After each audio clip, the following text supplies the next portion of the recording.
Week 3, Lecture 3, plotting data and an approximately fitted line simultaneously. The reason we want to do this is that the fitted line will come from the SIR model for the EVD data, which we will plot and try and get the two to agree as far as possible. The way we're going to do this is to use what is called the plot bang function, plot exclamation mark. So let's first talk about modify the argument functions. Functions like fill exclamation mark. This is one of Julia's lovely conventions. It's a convention, not a specifically syntactic strict rule, that in Julia, if you have a function that the name of the function ends in an exclamation mark, then the function modifies its argument. So here we have a variable called tempvar, and it's just an array of any type with 4 elements, 1 column, 4 rows. And so now we full bang it, and that goes, all the elements get given that value. Okay, let's investigate this function bang stuff. How many functions in Julia are built in with an exclamation mark at the end? One of the ways in which one can do it is to look at all the functions starting with A. So I have question mark A and then tab. And now there is a list, all the functions in A. Right? We haven't seen any exclamation mark. There's all, there's annotate, there's any, append, and so on. Let's see what happens when we try B. Tab, and that comes up, and there's bar H. And now lots of bezels. BFFT and BFFT bang. BK fact and BK fact bang, and so on. So the basic thing is that actually quite a few functions do have a plain form and an exclamation mark form.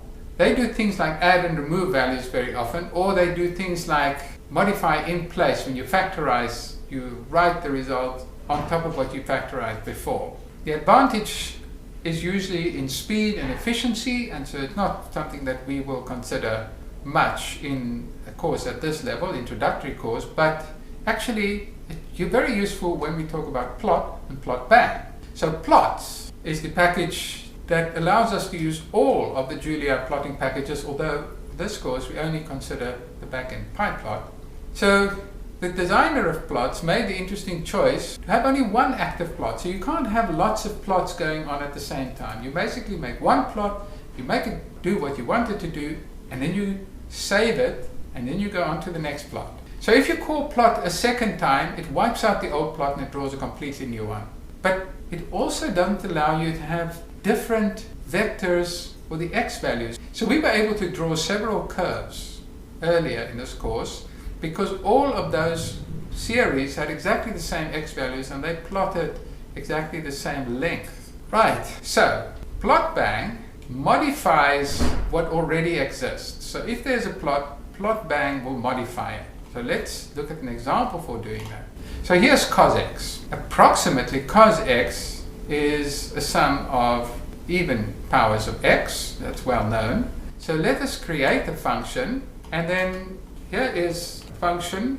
So let's try to overlay approximate values for the cosine function with exact values. I'm going to create one set of x values that's only 10, and they're randomly placed from 0 to 1 and multiply them by 6. Okay, so what you see here is 6 rand. In Julia, I don't have to say multiplication. If I just say 6 rand, it's assumed that it's 6 times rand. I actually don't like to do that myself because it means that this line of code will not be usable in other languages. I can't cut and paste it, so it's slightly less transferable between languages than I would like. The other set of x values is linearly spaced between 0 and 6, and there are 200 of them.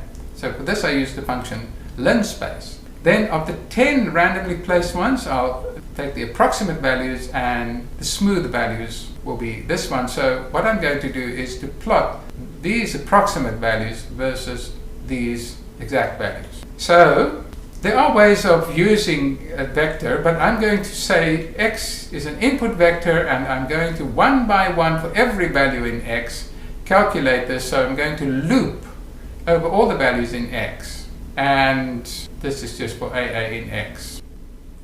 And if we plot it, that's what we get. So This is just the plot of the approximation points. Now I run plot back. So now we've seen that these are the randomly placed points between 0 and 6, and there is cosine. Cosine is between -1 and 1, of course. And when x is small, the approximation is quite good. It starts to get worse and it gets very bad. That's the end of plotting data and a fitted curve. So that's how to compare a fit to the data. I strongly suggest that you get hold of some data of your own that you fit with the model, and that you compare your fit to the data in the way we've shown you in this lecture.